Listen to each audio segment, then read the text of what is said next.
Wu Jie. Setelah Wu Jie memarahinya dengan marah, Tuan Tang berteriak, jangan kasar pada adik Luyun. Guru, ini anak ini. Diam. Melihat Tuan Tang menjadi marah, Wu Jie tidak punya pilihan selain menutup mulutnya dengan patuh, tetapi terlihat dari matanya yang kesal bahwa dia jelas tidak diyakinkan oleh Luyun. Luyun bahkan tidak mau repot-repot berurusan dengan orang seperti itu. Tuan Tang memandang Luyun, melembutkan nadanya dan berkata, Saudara Luyun, Anda baru saja mengatakan bahwa Anda telah menguasai 20 atau 30 set teknik akupuntur. Apakah itu benar? Tuan Tang, menurut Anda apakah saya tipe orang yang banyak bicara? Jika mereka baru saja bertemu, Tuan Tang akan mengangguk tanpa ragu-ragu, tetapi setelah beberapa percakapan mendalam dengan Luyun, dia tidak merasa menyukainya. Tapi 20 atau 30 rangkaian teknik akupuntur ini terlalu berlebihan, bukan? Bukan disebut akupuntur dengan menusukkan jarum filiform ke beberapa titik akupuntur. Ini hanyalah akupuntur biasa. Tuan Tang juga suka membaca buku pengobatan kuno. Satu-satunya yang dia temukan adalah akupuntur yin yang dan 5 elemen. Seperti metode akupuntur medis kuno lainnya, metode tersebut hanya memiliki satu nama di dalam buku dan tidak dijelaskan secara rinci, tidak mempelajarinya bahkan jika kamu ingin. Luyun sebenarnya mengatakan bahwa dia telah menguasai 20 atau 30 jenis teknik akupuntur. Bahkan jika Tuan Tang berubah pikiran tentang Luyun, dia tidak akan berani mempercayainya dengan mudah. Luyun tersenyum tak berdaya. Saya tahu jumlah ini memang terlalu berlebihan untuk orang biasa seperti Tuan Tang, jadi saya tidak bermaksud menyalahkannya. Praktekkan saja di tempat. Kebetulan ada banyak pasien di Aula Huichun, jadi Luyun memilih satu pasien dan bersiap untuk mendemonstrasikan serangkaian teknik akupuntur pada pasien tersebut. Pasien tiba-tiba tampak bingung dan berkata, apakah Anda murid baru Tuan Tang? Mengapa saya belum pernah melihat Anda sebelumnya? Pasien ini sering berkunjung ke Huichun Hall. Wu Jie mencibir dan berkata, murid macam apa? Dia sama sekali bukan dari balai Huichun kita. Dia hanya ingin menggunakan tubuhmu untuk mendemonstrasikan akupuntur. Dalam keadaan normal, pasti tidak pantas jika dokter mengatakan hal seperti itu. Sama seperti ketika Anda pergi ke rumah sakit besar, Anda akan mengumumkan identitas Anda dan mengatakan bahwa Anda adalah seorang dokter magang. Jadi begitu Wu Jie mengatakan ini, pasien segera berdiri dan menolak dan berkata, apakah Anda bercanda? Apakah Anda menggunakan saya sebagai kelinci percobaan? Tidak, tidak, sama sekali tidak. Wajahnya hampir menjadi hitam. Tuan Tang mula-mula menatap tajam ke arah Wu Jie, kemudian melembutkan ekspresinya dan dengan sabar menjelaskan kepada pasien, jangan memandang saudara lu karena dia masih muda. Keterampilan akupunkturnya sangat tinggi, jadi jangan khawatir. Benarkah? Kenapa aku tidak begitu percaya? Pasien itu memandang Luyun dengan curiga. Tuan Tang melanjutkan, dengan saya mengawasi, tidak akan pernah ada masalah. Saya dapat menjamin hal ini kepada Anda dengan etika profesional saya.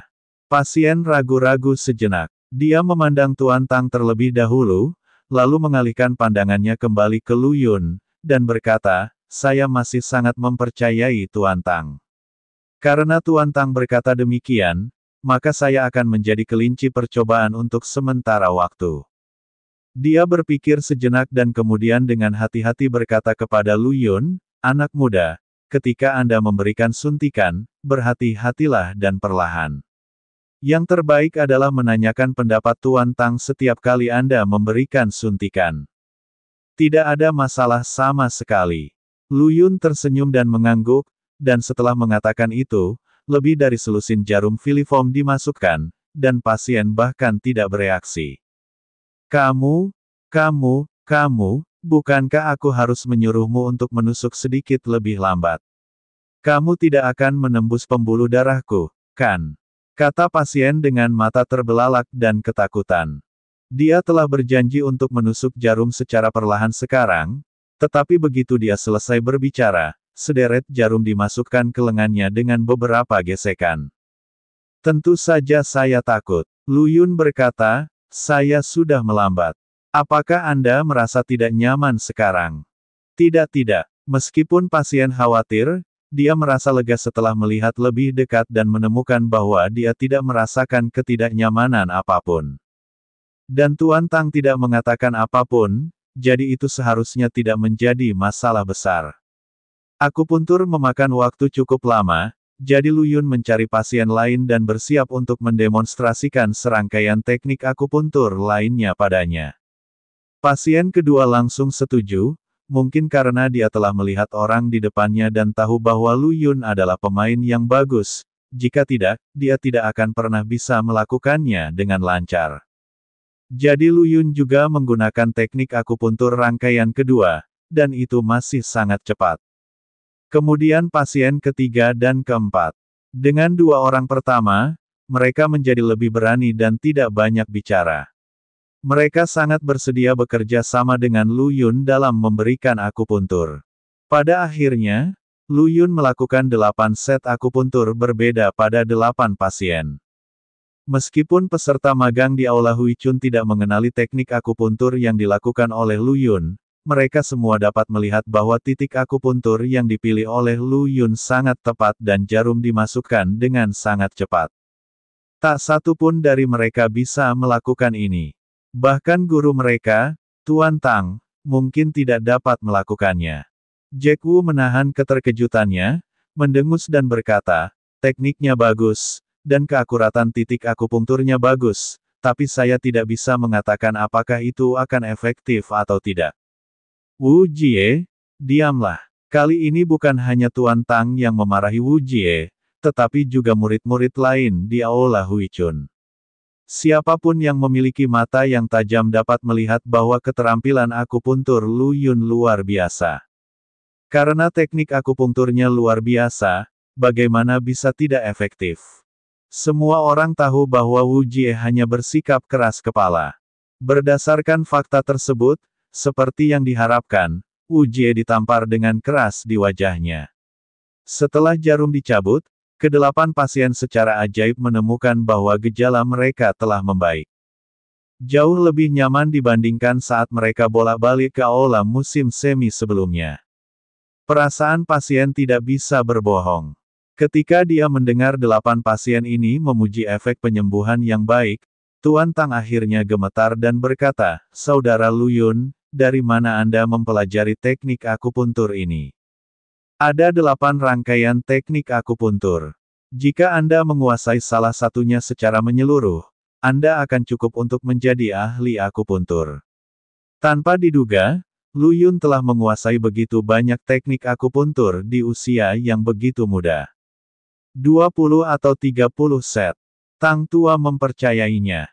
Kumpulan akupuntur pertama disebut akupuntur Jiushuan Huiyang, kumpulan akupuntur kedua disebut akupuntur Guimen Seven Knocking, kumpulan akupuntur ketiga disebut. Lu Yun memberitahu Tuan Tang satu persatu nama dari 8 set teknik akupuntur yang baru saja dia lakukan. Tuan Tang mendengarkan dengan sangat serius. 8 rangkaian teknik akupuntur ini adalah beberapa teknik akupuntur yang lebih umum di antara teknik akupuntur Kimen. Sedangkan untuk teknik akupuntur lain yang lebih aneh, saya tidak akan mendemonstrasikannya. Jika Tuan Tang dapat mempelajari 2 atau 3 dari 8 set akupuntur ini, dia akan menjadi sangat kuat. Petik 2. Lu Yun berkata perlahan. Setiap orang memiliki ekspresi aneh. Tidak hanya luar biasa, saya bahkan tidak bisa membayangkannya. Tidak ada satupun teknik akupuntur unik ini yang lebih lemah dari akupuntur yin yang dan 5 elemen. Selama Anda mempelajari salah satu dari teknik ini, Anda bisa sukses dalam dunia pengobatan tradisional Tiongkok. Jika Anda mempelajari 2 atau 3 teknik, bahkan ahli pengobatan tradisional Tiongkok yang sudah lanjut usia pun akan ingin berlutut di depan Anda dan memanggil Anda, guru. Dan Lu Yun sebenarnya menguasai 20 atau 30 set teknik akupuntur seperti itu. Ini bukan lagi keterlaluan, tapi aneh. Tapi bagaimanapun juga, inilah faktanya. Tubuh Tuan Tang tiba-tiba bergetar dan dia berkata dengan penuh semangat, "Saudara Lu Yun, apakah Anda ingin mengajari saya teknik akupuntur Kimen yang berharga ini?" Dia tampak tidak percaya pada wajahnya. Lu Yun mengangguk dan berkata, "Tentu saja hal-hal baik harus dibagikan. Tidak ada gunanya jika saya menyimpannya sendiri. Saya masih mengandalkan Tuan Tang untuk mempromosikan pengobatan tradisional Tiongkok di kerajaan naga kita." "Saudara Lu Yun, tidak, Guru, terimalah busurku." Tuan Tang buru-buru mengubah kata-katanya dan bersiap untuk membungkuk dalam-dalam kepada Lu Yun. Lu Yun, dengan mata yang cepat dan tangan yang cepat, melangkah maju untuk menahannya dan berkata, "Saya bukan gurumu, dan kamu tidak perlu bersikap sopan kepadaku. Perlakukan saja aku sebagai teman dari jauh dan berikan kamu hadiah." "Hadiah ini sangat berharga," kata Tuan Tang dengan suara gemetar. Lu Yun tersenyum, "Ini hanya untukmu. Bukan apa-apa bagiku. Ini hanya beberapa teknik akupuntur biasa. Memang, ketika Anda mengumpulkan terlalu banyak barang berharga, Anda tidak lagi merasa barang-barang itu begitu berharga." Tuan Tang mengangguk penuh terima kasih.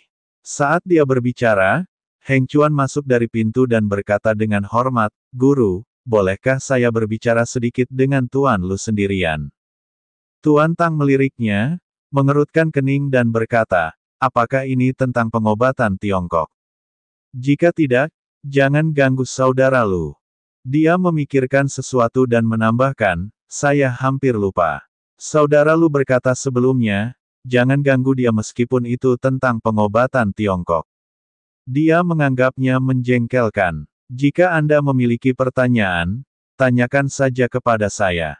Ini, wajah Heng Chuan tertegun, dan dia menyadari perubahan nama Tuan Tang menjadi Lu Yun.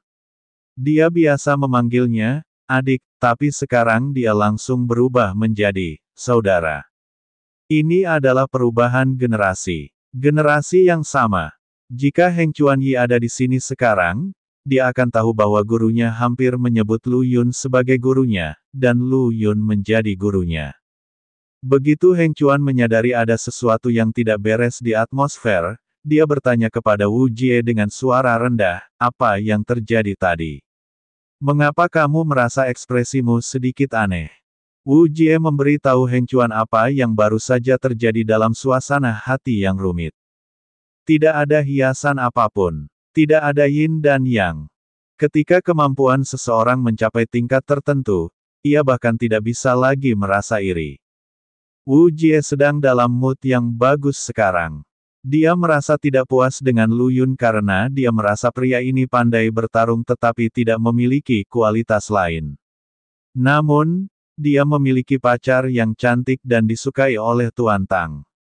Namun setelah mengalami kejadian tadi, Wu Jie masih tidak berani diyakinkan sama sekali. Ia bahkan tidak berani merasa cemburu, merasa tidak pantas untuk cemburu. "Maksudmu, tingkat akupuntur Lu Yun lebih tinggi daripada gurunya?" Heng Chuan tahu sejak awal bahwa Lu Yun pandai dalam hal itu, karena dialah yang memberitahu gurunya tentang rangkaian jarum yin yang dan 5 elemen yang telah dibongkar. Tapi Heng Chuan Yi tidak pernah menyangka bahwa Lu Yun benar-benar mengetahui 20 atau 30 set teknik akupuntur yang mirip dengan akupuntur yin yang dan 5 elemen. Sebagai orang timur yang pernah merasakan pesona akupuntur, pasti tahu maksudnya. Wu Jie berkata dengan penuh emosi, "Bukan karena tingkat akupuntur Tuan Lu lebih tinggi dari gurunya. Tidak sopan, bahkan 10 guru tidak bisa dibandingkan dengan Tuan Lu." Heng Chuan Yi diam-diam menyetujui. Artinya, Tuan Tang tidak mendengar kata-kata ini. Jika tidak, jika Tuan Tang mendengarnya, dia pasti akan berteriak dengan marah, "10 dari saya. Anda benar-benar memuji saya." Heng Chuan Yi tidak berkata apa-apa lagi. Karena Lu Yun sedang menjelaskan akupuntur kepada Tuan Tang saat ini. Jika dia berani mengganggu Lu Yun saat ini, Tuan Tang pasti tidak akan puas. Baru setelah Lu Yun selesai menjelaskan inti dari serangkaian teknik akupuntur, Tuan Tang perlahan mencernanya. Heng Chuan Yi berani melangkah maju dan berkata, Tuan Lu, bolehkah saya berbicara sedikit dengan Anda? Kamu sangat menyebalkan. Lu Yun berkata begitu saja. Heng Chuan tampak malu dan berkata, saya tahu Tuan Lu menganggap saya menjengkelkan dan tidak ingin bertemu dengan saya, tetapi apa yang ingin saya katakan kepada Anda juga demi kebaikan Anda sendiri. Demi kebaikanku sendiri. Lu Yun meliriknya dan berkata, keluar dan bicara. Baik, Tuan Lu. Heng Chuan sangat gembira. Saat berjalan di luar Aula Hui Chun, Lu Yun adalah orang pertama yang berbicara, Presiden Anda, Gao Muji, yang mengirim Anda untuk menjadi pelobi, bukan? Heng Chuan membuka matanya karena terkejut dan berkata, Tuan Lu, bagaimana Anda tahu? Hal-hal yang dapat kamu pikirkan dengan lututmu. Tuan Lu, Presiden kami mengatakan bahwa selama Anda tidak ikut campur dalam pertandingan tinju bawah tanah ini, klub Yoshikawa kami dapat memberi Anda manfaat yang sama seperti yang diberikan Ishihara Sanhe kepada Anda. Ketika Lu Yun mendengar ini, dia tiba-tiba menunjukkan ekspresi menarik di wajahnya dan berkata, tahukah kamu manfaat apa yang diberikan si Yuanshan dan Su kepadaku? Heng Chuan menggelengkan kepalanya, saya tidak tahu. Tapi apa yang bisa diberikan Ishihara Sanwa, asosiasi Yoshikawa kami juga bisa memberikannya. Sungguh, Ishihara Yamawa berkata dia akan memberikan putrinya kepadaku sebagai selir, bisakah Yoshikawa bertemu denganmu juga? Apa? Ishihara Sanhe sangat mencintai putrinya sehingga dia bersedia. Heng Chuan terkejut, dan kemudian dengan cepat menjelaskan, maaf, Tuan Lu, saya tidak bermaksud menyinggung perasaan Anda. Keterampilan medis Anda sangat bagus dan Anda adalah seorang seniman bela diri. Tidak mengherankan jika Ishihara Junko akan melakukannya, jadilah selirmu. Melihat ekspresi ketakutan Heng Chuan-nya, Lu Yun tertawa menghina, lalu mendapatkan kembali ekspresi acuh tak acuhnya dan berkata, aku hanya bercanda. Candaan. Heng Chuan-yi diam-diam menghela nafas lega. Lu Yun berkata, saya telah mengatakan sebelumnya bahwa saya tidak tertarik dengan urusan geng Anda, dan saya terlalu malas untuk peduli dengan pertandingan tinju bawah tanah Anda. Tolong jangan sebutkan masalah ini di depan saya di masa depan. Tuan Lu benar-benar tidak mau ikut campur. Masyarakat Yoshikawa dan masyarakat Yamawa termasuk dalam dua kekuatan gelap kerajaan timur. Seringkali terjadi perselisihan antara kedua belah pihak. Solusi tradisionalnya adalah dengan mengadakan pertandingan tinju bawah tanah. Menang atau kalah ditentukan dengan pukulan. Kali ini sama saja. Jika Lu Yun, seorang seniman bela diri, ikut campur, masyarakat Yoshikawa pasti tidak akan memiliki banyak peluang untuk menang. Mendengar Lu Yun berkata bahwa dia tidak akan ikut campur, Heng Chuan sangat gembira dan berkata, dengan kata-kata Tuan Lu, saya merasa lega, tapi... Dia ragu-ragu dan bertanya, bolehkah saya meminta Tuan Lu menandatangani jaminan? Kamu ingin aku menandatangani jaminan? Mata gelap Lu Yun tiba-tiba bersinar dengan cahaya dingin. Heng Chuan terkejut dan berkata, Tuan Lu, mohon jangan marah. Saya meminta Anda menandatangani surat jaminan tanpa niat jahat. Itu hanya untuk memberikan penjelasan kepada presiden kita. Kata-kataku adalah instruksiku. Kembalilah dan beritahu Gao Muji bahwa aku, Lu Yun, telah berkata aku tidak akan ikut campur, jadi aku pasti tidak akan ikut campur. Aku terlalu malas untuk ikut campur dalam urusan usilmu. Saya mengerti maksud Tuan Lu, tetapi presiden kita adalah orang yang sangat berhati-hati, dan wilayah yang kita perjuangkan kali ini sangatlah penting. Itu masalah Gao Muji dan tidak ada hubungannya denganku. Lu Yun berkata dengan tidak sabar, berbalik dan bersiap untuk kembali ke Aula Hui Chun. Heng Chuan segera berkata dengan cemas, Tuan Lu, saya benar-benar melakukannya demi kebaikan Anda sendiri. Selama Anda menandatangani formulir jaminan, Anda tidak akan pernah mendapat masalah. Menurutnya, itu hanya masalah penandatanganan. Karena Lu Yun mengatakan dia tidak akan ikut campur, apa masalahnya dengan penandatanganan lebih banyak? Ini hanya penundaan 1 atau 2 menit. Saya tidak mengerti mengapa Lu Yun enggan. Heng Chuanyi tidak mengerti. Tentu saja dia tidak mengerti. Lu Yun tidak segan-segan, tapi hanya meremehkan. Lu Yun berkata dia tidak akan ikut campur dalam hal-hal yang dia anggap remeh, jadi dia pasti tidak akan ikut campur. Menandatangani jaminan. Gao Muji benar-benar melebih-lebihkan dirinya sendiri. Terlebih lagi, menandatangani surat jaminan pada dasarnya membawa ancaman tertentu. Yang paling dibenci Lu Yun dalam hidupnya adalah diancam oleh orang lain. Jadi dia mencibir dan berkata, "Maksud Anda, jika saya tidak menandatangani jaminan, saya akan mendapat masalah. Itukah yang Anda maksud?" Ini, wajah Heng Chuan kosong, tidak tahu bagaimana menjawab pertanyaan ini.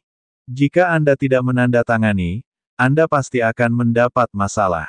Dengan karakter Takagi Yoshi yang berhati-hati, dia akan berpikir bahwa penolakan Lu Yun untuk menandatangani surat jaminan pasti memikirkan untuk membantu Ishihara Yamawa. Ketika hari pertandingan tinju bawah tanah tiba, Yoshikawa akan lengah. Jaminan verbal adalah hal yang paling tidak bisa diandalkan. Apa yang dikatakan Heng Chuanyi barusan hanyalah untuk mengingatkan Lu Yun akan keseriusan masalah ini, dan tujuannya hanya agar Lu Yun menandatangani jaminan. Selama Anda menandatangani jaminan, bukankah tidak ada masalah? Saya benar-benar tidak mengerti mengapa Lu Yun ingin lebih serius dalam hal ini. Ada sedikit rasa dingin di mata Lu Yun, dan dia berkata dengan suara dingin, "Saya hanya akan mengatakan ini untuk yang terakhir kalinya. Saya tidak mau repot-repot ikut campur dalam urusan Anda. Kata-kata saya adalah jaminan terbaik. Jika Gao Muji cuek, orang yang bermasalah bukanlah aku, tapi dia." Petik 2. Setelah mengatakan itu, dia berhenti berbicara dengan Heng Chuanyi dan kembali ke Aula Huichun. Tentu saja, Heng Chuanyi tidak bisa berkata apa-apa lagi. Melihat punggung Lu Yun, ekspresinya sedikit kesal. Sampai batas tertentu, dia memang mempertimbangkan keselamatan Lu Yun, tapi Lu Yun sebenarnya tidak menghargainya sama sekali dan bersikap sombong. Tentu saja Heng Chuanyi merasa tertekan. Jadi bagaimana jika Anda seorang seniman bela diri? Apakah Anda benar-benar mengira Anda adalah Raja Surga? Heng Chuanyi dengan samar mengalihkan pandangannya dan menghela nafas, "Saya harap Presiden dapat mempercayainya. Jika tidak, akan sangat disayangkan bagi dokter ajaib yang tak tertandingi." Dibandingkan dengan status Lu Yun sebagai seorang seniman bela diri, dia lebih mengagumi status Lu Yun sebagai dokter ajaib. Dia telah menguasai 20 atau 30 set teknik akupuntur yang aneh di usia yang begitu muda. Dalam beberapa hari berikutnya, Lu Yun tinggal di Aula Huichun dan mengajarkan teknik akupuntur kepada Tuan Tang. Hingga dia menerima telepon dari Liu Yaner yang mengatakan bahwa ada pertandingan seru yang sedang berlangsung dan bertanya apakah dia tertarik untuk datang dan menontonnya. Jelas Liu Yaner juga tahu tentang pertandingan tinju bawah tanah. Lu Yun tersenyum dan berkata, "Rubah, jika kamu merindukanku, katakan saja padaku secara langsung dan jangan bicara tentang pertandingan tinju bawah tanah." Menurut Lu Yun, pertandingan tinju bawah tanah semacam ini memiliki selera rendah. Sebagai seorang praktisi, dia sudah lama keluar dari selera rendahan seperti ini. Adapun pertandingan seru yang disebutkan Liu Yaner, bahkan lebih mustahil lagi. Pertarungan Kunlun jauh lebih seru dari ini. Tentu saja Lu Yun terlalu malas untuk melihatnya. Liu Yaner mendengus dan berkata, "Kemarilah atau tidak, aku tidak merindukanmu." Liu Yaner menolak mengakuinya dan menutup telepon. Lu Yun tidak menganggapnya serius. Dia terus mengajar akupuntur Tuan Tang, tetapi kondisi Tuan Tang tidak baik. Dia memiliki wajah sedih, seolah-olah dia sedang memikirkan sesuatu. Lu Yun bertanya dengan bingung, "Ada apa, Tuan Tang?" Tuan Tang menghela nafas dan berkata, "Murid saya bernama Chen Ting tidak datang ke rumah sakit selama 2 hari terakhir, dan saya tidak dapat menghubungi melalui telepon. Saya khawatir sesuatu akan terjadi padanya. Meskipun Tuan Tang sangat tidak senang karena Chen Ting menemukan seorang pria dari Jepang sebagai pacarnya, dia tetaplah muridnya. Terlebih lagi, kita semua berasal dari kerajaan naga. Kita harus lebih menjaga satu sama lain di negara asing ini. Tuan Tang pasti akan khawatir ketika Chen Ting tiba-tiba kehilangan kontak dengannya selama 2 hari. Lu Yun tidak terlalu tertarik pada Chen Ting dan berkata dengan santai, mungkin sesuatu yang mendesak telah terjadi dalam 2 hari terakhir ini. Jangan khawatir, Tuan Tang. Tuan Tang menggelengkan kepalanya. Chen Ting sebenarnya memiliki sikap yang cukup positif terhadap pengobatan Tiongkok. Dia tidak pernah terlambat sebelumnya. Bahkan jika terjadi sesuatu, dia akan menelepon terlebih dahulu untuk memberi tahu dia. Guru, ada yang ingin saya katakan. Seorang gadis yang biasanya memiliki hubungan baik dengan Chen Ting tiba-tiba berjalan mendekat dengan sedikit keraguan di wajahnya. Tuan Tang bertanya, apakah ini tentang Chen Ting? Gadis itu mengangguk dan berkata, Ting Ting memberitahuku sesuatu beberapa hari yang lalu, mengatakan bahwa pacarnya dari Jepang sering mengancamnya dengan video. Apakah menurutmu Ting Ting akan ada hubungannya dengan ini jika dia tidak datang ke rumah sakit? Sesuatu terkait video. Video apa? Tuan Tang mengerutkan kening. Itu adalah. Gadis itu menundukkan kepalanya, tidak dapat berbicara. Awalnya, dia berjanji pada Chen Ting untuk merahasiakannya. Lagi pula, tidak baik membicarakan hal semacam ini, dan dia takut hal itu akan membuat Matsuda Tetsu kesal. Jika Tetsu Matsuda benar-benar menyebarkan video tersebut, maka reputasi Chen Ting akan sangat rusak. Tidak semua orang tidak tahu malu seperti Master Seni Internasional Liu Xiaoyue. Lu Yun mengerti maksud gadis itu dan melihat bahwa dia malu untuk mengatakannya, jadi dia berkata untuknya, banyak kekasih muda saat ini suka mengejar romansa dan biasanya membuat video pendek untuk menyaksikan perasaan mereka. Namun, begitu mereka putus, ini video ini adalah bom yang tidak stabil. Meskipun Tuan Tang tidak bisa mengikuti perkembangan zaman, dia tetap mengerti maksud Lu Yun, dan langsung berkata dengan marah, bingung, sangat bingung. Itu hanya pacar dari negara timur, tapi dia sebenarnya meminta seseorang untuk mengambil video. Ini sangat membingungkan. Lu Yun tersenyum, mengapa kamu tidak mengatakan bahwa jatuh cinta akan menurunkan IQ-mu? Gadis-gadis itu terlalu bodoh. Tuan Tang bertanya dengan heran, apakah saudara Lu memiliki pengalaman di bidang ini? Omong kosong. Kali ini, gadis di samping menjelaskan, Ting Ting mengatakan bahwa video itu direkam secara diam-diam. Dia tidak mengetahuinya sebelumnya, dan Matsuda Tetsu memberitahunya kemudian. Kenapa kamu tidak memberitahuku tentang ini sebelumnya? Wajah Tuan Tang menjadi gelap. Gadis itu tiba-tiba terlihat pengecut dan berbisik, aku berjanji pada Ting Ting untuk tidak memberitahu siapapun. Kali ini karena aku mengkhawatirkan Ting Ting, jadi. Hei, mereka semua idiot. Tuan Tang, jangan salahkan dia. Kebanyakan gadis akan bingung jika menghadapi hal seperti itu. Lu Yun datang untuk menyelamatkan gadis itu. Gadis itu memandangnya dengan rasa terima kasih. Tuan Tang hanya bisa menggelengkan kepala dan menghela nafas, apa yang harus kita lakukan? Bagaimanapun, ini bukan negara naga. Bahkan jika kita memanggil polisi, orang-orang di Departemen Kepolisian Metropolitan mungkin akan bersikap negatif. Dia bertanya lagi pada gadis itu, apakah kamu tahu di mana Chen Ting tinggal? Saya tahu, saya pernah ke sana beberapa kali sebelumnya. Bawa saya ke sana dan lihat. Jika Anda benar-benar tidak dapat menemukannya, Anda hanya dapat memanggil polisi.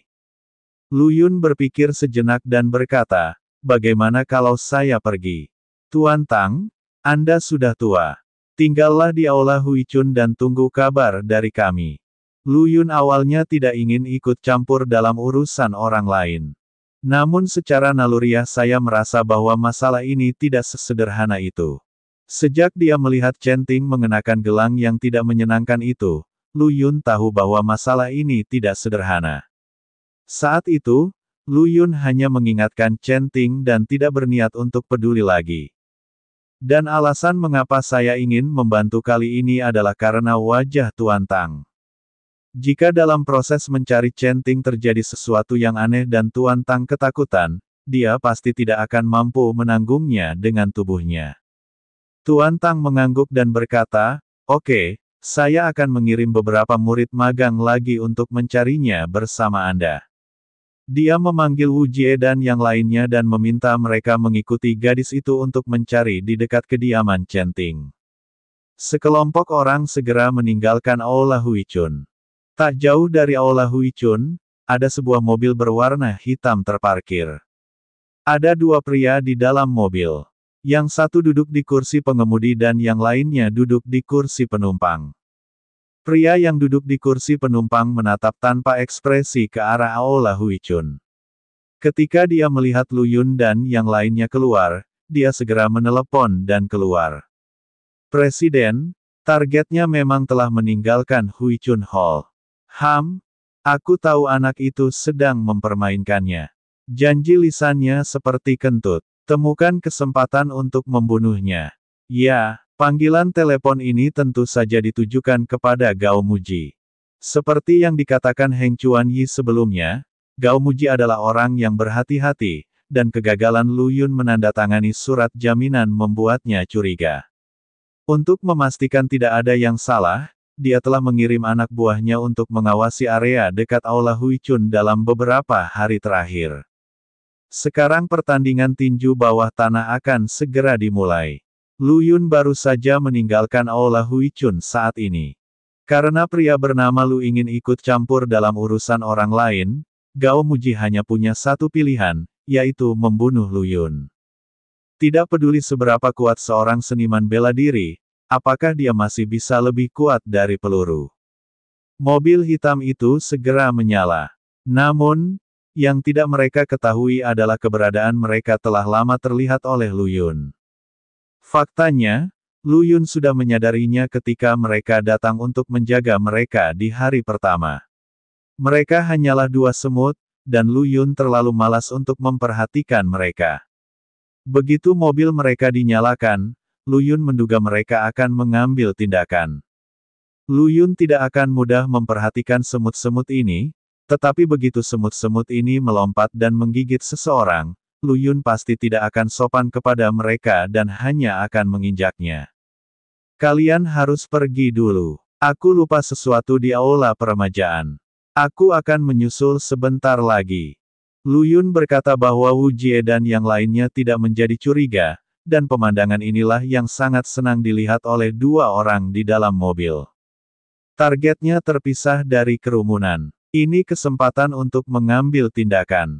Percepat dan lewati. Ledakan. Begitu dia menginjak pedal gas, mobil hitam itu melesat ke arah Lu Yun seperti anak panah. Namun, mereka tidak ingin memukul Lu Yun sampai mati, tetapi ketika mereka hendak mendekati Lu Yun, tiba-tiba sebuah pistol muncul dari jendela penumpang, bersiap untuk membunuh Lu Yun dengan satu tembakan. Namun, sebelum kopilot sempat menarik pelatuknya, Lu Yun, seolah-olah sudah memperkirakannya sebelumnya, menembakkan sebuah jarum, menusuk urat jari telunjuk pria itu, dan pistolnya hampir jatuh ke tanah. Kekuatan otot dan tulang para praktisi bela diri kerajaan naga berbeda dengan orang biasa. Ditambah dengan berkah energi internal, mereka bisa meledak dengan kekuatan besar dalam sekejap. Hal ini terlihat jelas ketika Lu Yun menendang sebuah mobil.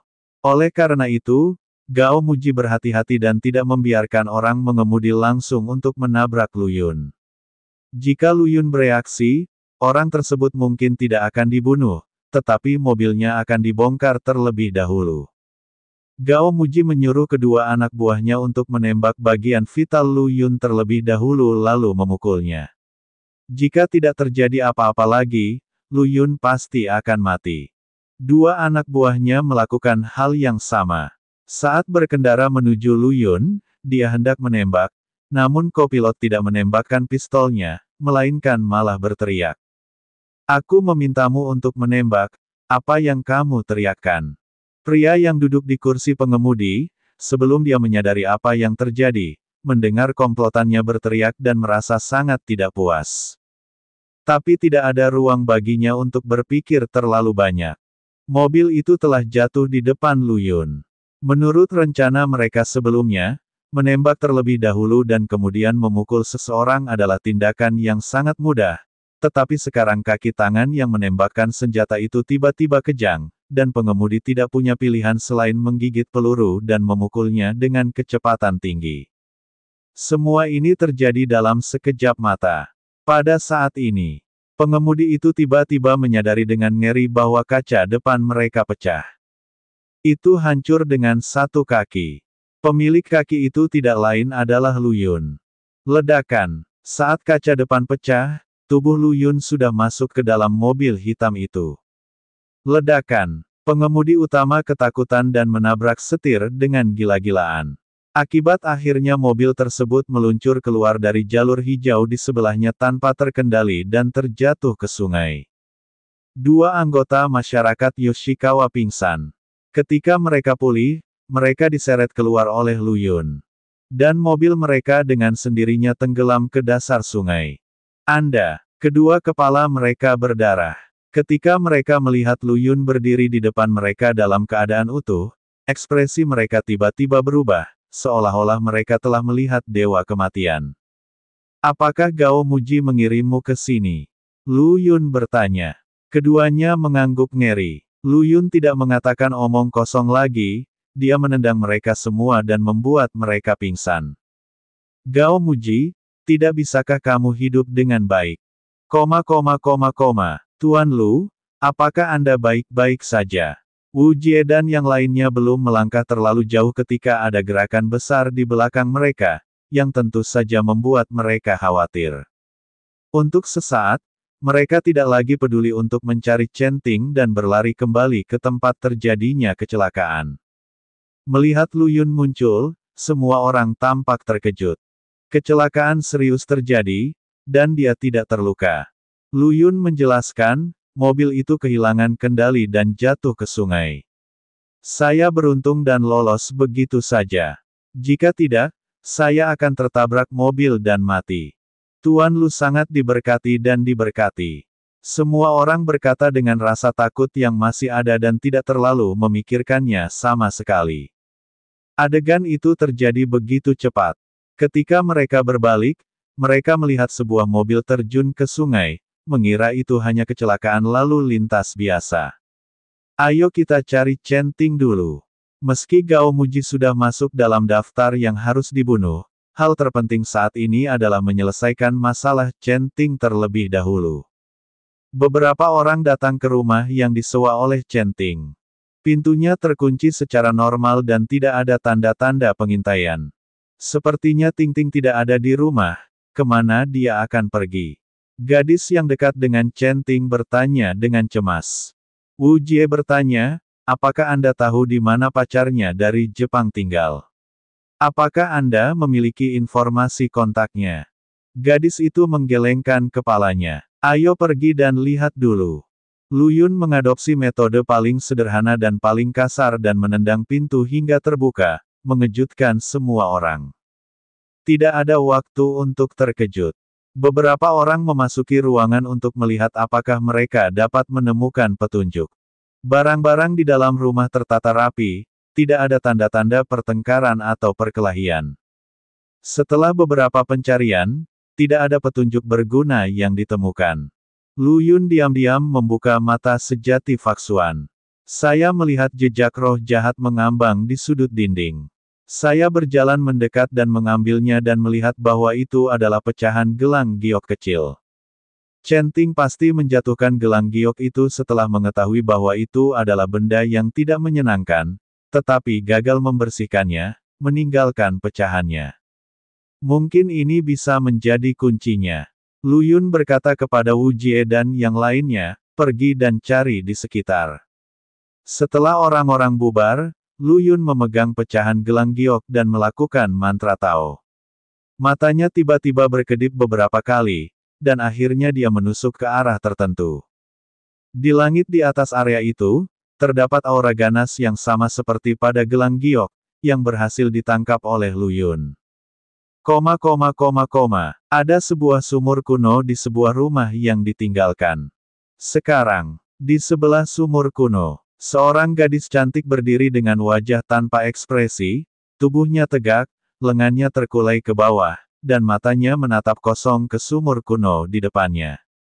Itu adalah Chen Ting. Dan pacarnya dari Jepang, Tetsu Matsuda, tak jauh dari situ, juga menatap sumur kuno itu dari dekat.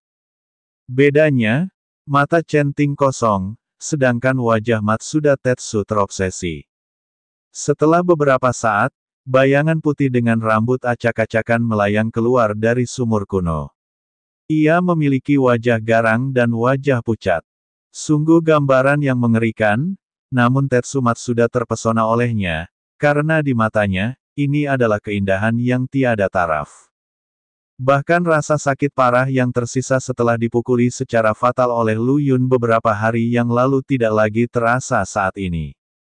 Dia sangat tertarik dengan bayangan ini dan ingin berhubungan seks. Matsuda Tetsu, kamu bahkan tidak bisa melakukan hal kecil ini dengan baik. Kamu benar-benar mengecewakanku. Suara bayangan putih itu sangat tajam dan kasar, seperti suara kuku yang menggaruk papan tulis hingga menyebabkan gendang telinga pecah. Namun di telinga Matsuda Tetsu, terdengar renyah dan manis. Matsuda Ze berkata, adalah seorang pemuda bernama Lu dari kerajaan naga yang merusak perbuatan baik kita. Dia memberitahu Chen Ting bahwa gelang giok itu adalah hal yang tidak menyenangkan, jadi Chen Ting menjatuhkan gelang giok itu dan bertanya padaku apa yang terjadi. Mungkinkah dia seorang kultivator dari kerajaan naga?